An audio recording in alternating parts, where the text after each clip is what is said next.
ओडिशार जगन्नाथ धाम पुरीरू आसिथिबा जय जगन्नाथ अर्पण रथ रायगड़ा जिल्लार सबु ब्लॉक एनएससी गुणपुर पौर अंचल सह सबु पंचायत में बहु आडंबर सह स्वागत करा जायतिबा बेले गुणपुर पौर परिषदर 17 नंबर वार्डर हरसिंहगुड़ारे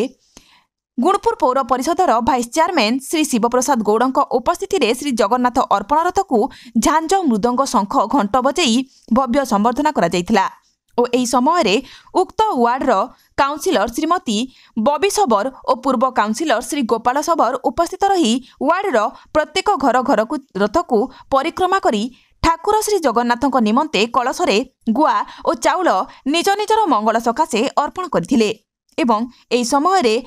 हरिसिंहगुड़ा ग्रामर आबाल वृद्ध वनिता जोगदे मृदंगर ताले ताले नाची उक्त अंचल को भक्तिमय परिवेश सृष्टि करथिले।